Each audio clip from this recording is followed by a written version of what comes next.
Hi Leute, heute geht es mal wieder um Klamotten. Wir haben ja das letzte Mal das Combat Shirt vorgestellt und heute soll es um die Beinkleider gehen.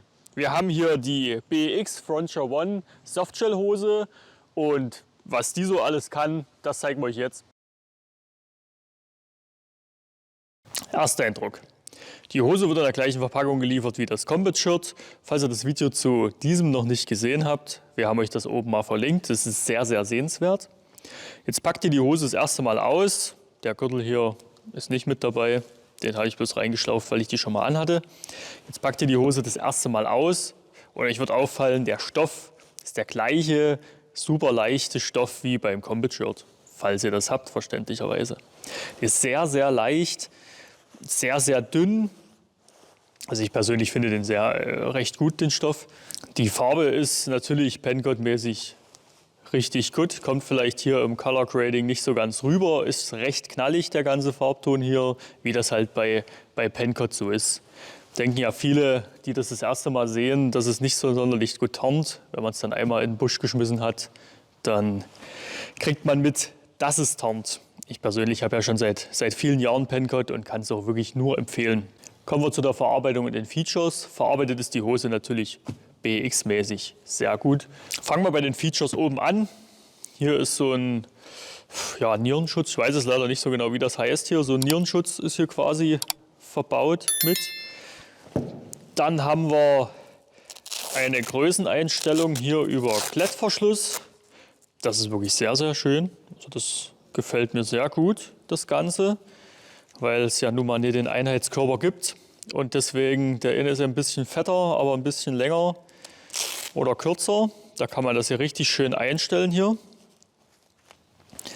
Dann weiter haben wir natürlich ganz normale Schlaufen für den Gürtel. Ich habe hier so ein Billigding mal reingeschlauft.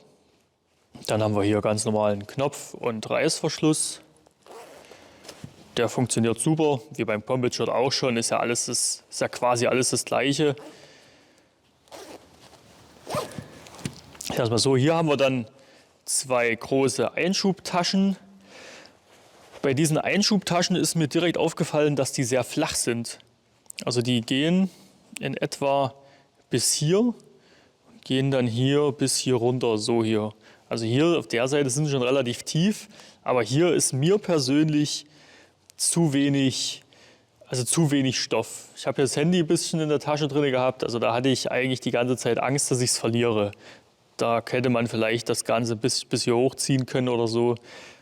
Weiß ich nicht. Also ich hatte nicht so richtig irgendwie das Gefühl, dass das, was hier drin ist, auch wirklich den Spieltag drin bleibt. Drehen wir die Hose einfach mal um. Hier haben wir zwei Arschtaschen. Die sind aufgesetzt hier mit diesem Verbindungsstück und haben Klettverschluss, keine Druckknöpfe, nur den Klettverschluss. Die sind eigentlich ausreichend. Also ich habe in meiner Arschtasche zum Beispiel bloß ein Death Rack drin. Da reicht das natürlich vollkommen aus. So, drehen wir die ganze Hose auf die Seite. Da haben wir hier links und rechts jeweils eine Beintasche. Eben hier mit den Druckknöpfen und Klett. Die sind sehr, sehr geräumig. Sind hier so gerafft, damit man es noch alles so ein bisschen sich noch auswölben kann, je nachdem, was man hier alles reinsteckt. Was mich hier ein bisschen stört ist, ich hoffe, dass man das sehen kann auf der Kamera. Hier gibt es nur die eine Tasche, also hier gibt es jetzt keine kleinen Fächer irgendwie, also nochmal irgendwie unterteilt in kleine Fächer. Das finde ich persönlich immer sehr, sehr schön, weil wenn man jetzt ein Handy hier in diese Tasche reinschmeißt, dann fliegt das einfach nur die ganze Zeit rum. Wenn man noch anderes Zeug drin hat, findet man nichts mehr wieder. Also ich finde das immer ganz schön, wenn hier noch ganz kleine Taschen so rein gemacht sind, dass man vielleicht das Handy reinstecken kann oder ein Messer oder das, was man eben, irgendwelches Lehnzeug, was man eben mit hat. Hier hat man einfach nur diese riesengroße Tasche. Und alles, was hier drin ist, fliegt halt die ganze Zeit rum. Weiß ich nicht, also es gibt mit Sicherheit Leute, die stört das nicht. Ich fände es persönlich schöner, wenn man das so gemacht hätte, das Ganze. Gehen wir runter zum Kniebereich. Hier sind großflächig Knieschoner eingearbeitet. Das ist wie so ein, irgendwelches weiches Material. Man kann es jetzt nicht rausholen, deswegen weiß ich jetzt nicht genau, was sie hier reingearbeitet haben. Das ist halt einfach so ein bisschen auf der ganzen großen Fläche hier einfach so ein bisschen weiches Material mit eingearbeitet. Das muss ich sagen, ist beim letzten Spieltag war ich sehr angenehm. Ich habe sonst jetzt keine Hartschalen-Kniepolster wie manche. Bin auch bis jetzt immer sehr gut ohne klargekommen. Aber wenn man das hier hat, so eingearbeitet schon von vornherein, das ist eigentlich nicht verkehrt. Gehen wir weiter runter. Hier unten ist ein elastisches Bündchen mit eingenäht. Und hier ist ein bisschen ein anderer Bereich, der ist ein bisschen verstärkt. Also der Stoff hier, der ist ein bisschen robuster. Würde ich jetzt einfach mal behaupten, dass er das ist. Das liegt wahrscheinlich einfach daran, dass wenn man quasi die ganze Zeit mit der Hose aneinander scheuert, dass hier einfach keine Löcher reingerieben werden. Was mich an diesem Bereich hier aber wirklich stört, ist die Geräuschkulisse. Also ich habe sehr, sehr schmale Beine. Dadurch ist die Hose natürlich, weil die sehr, sehr breit ist, unten natürlich ein bisschen paddelig quasi. Also es ist einfach alles ein bisschen, es ist nicht ganz ausgefüllt von mir. Und dadurch hat das quasi den ganzen Tag aneinander gerieben und das war verdammt nervig. Also hier weiß ich nicht so richtig, es hat den Vorteil, aber irgendwie hat es halt auch einen riesengroßen Nachteil, das Ganze. An der Seite haben wir hier nochmal eine Verstellung für den Bund mit Reißverschluss, Klettverschluss natürlich. Können wir das ein bisschen enger machen, das Ganze.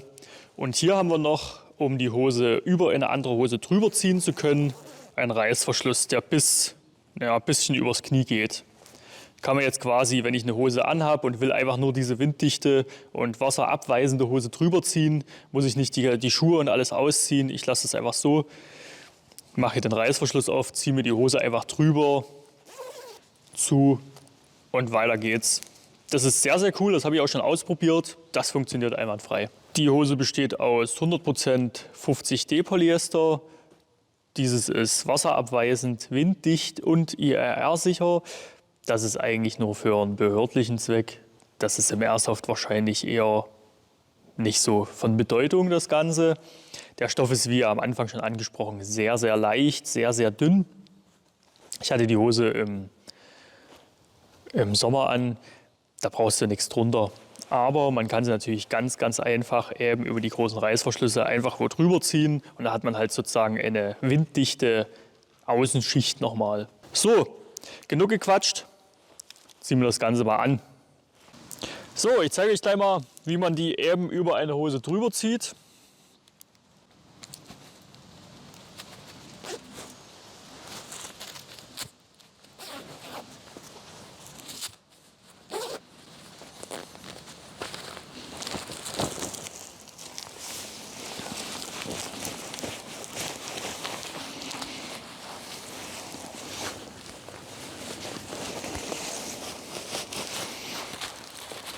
Das geht, wie ihr gesehen habt, sehr, sehr angenehm.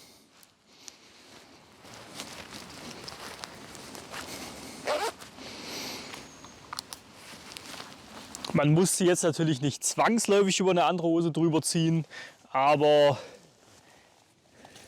man kann das eben mit dieser machen, mit dieser Hose.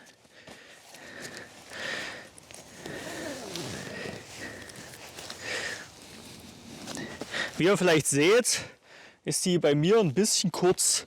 Also obenrum, ich bin sehr, sehr schmal, sehr, sehr lang. Obenrum ist sie perfekt. Dadurch, dass man das ja natürlich noch einstellen kann über den Klettverschluss, kann ich es sogar noch ein bisschen breiter machen. Aber untenrum ist jetzt eine M, das Ganze ist eine M. Es ist sehr, sehr kurz. Also wenn ich jetzt die Hose nicht drunter hätte, es sieht so schon ein bisschen bekloppt aus. Wenn ich jetzt die Hose nicht drunter hätte, würde sie quasi auf meinen Stiefeln aufliegen.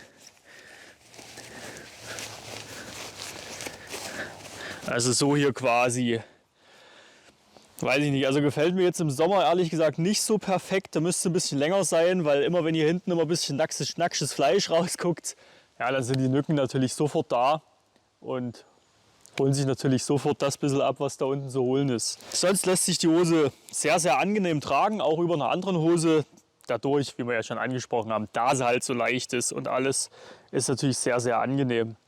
Was hier vielleicht noch ganz cool wäre, wenn man vielleicht noch irgendwo einen Reißverschluss hier hätte, um zum Beispiel in die Tasche der unteren Hose reinzukommen. Ich habe natürlich jetzt nichts aus der unteren Hose rausgenommen, um es dann hier reinzustecken, Wenn da vielleicht hier noch irgendwo was hätte, ein Einschub oder so, das wäre sicherlich noch ganz, ganz cool. Nochmal ein kleiner Nachtrag zur Länge. Die TPDU-Hosen von Begadi sind ein bisschen länger, haben wir uns sagen lassen. Zum Preis, die Hose kostet 90 €. Nur mal so zum Vergleich, die UF Pro Hose, die ich wahrscheinlich, also die ich schon sehr, sehr vielen Videos angehabt habe, die ihr wahrscheinlich schon mal gesehen habt, die hat mal 180 gekostet. Ich drehe mich mal, damit ihr euch die Hose auch mal von hinten begucken könnt. Hier dieser Nierenschutz hier, das gefällt mir sehr, sehr gut. Wir testen die Hose eine Weile, wie das Combat Shirt auch, machen euch dann ein Video fertig mit den positiven Aspekten, mit den negativen Aspekten. Und falls ihr noch eine geile Waffe sucht, dann klickt einfach mal hier. Da haben wir das Video von der MK18 verlinkt. Bis zum nächsten Mal, macht's gut, ciao. Ich komme so durchs Bild. Kennst du das manchmal, diese Cringe-Momente in solchen Dokumentationsserien, wenn dann einfach so jemand so durchs Bild kommt? Oh, hallo Leute. Weißt du, kommt einfach so, irgendwie einfach so aus dem Busch raus, so. Oh, hallo Leute. So übelst cringy. Nicht ganz so krass wie... Geht, Homie.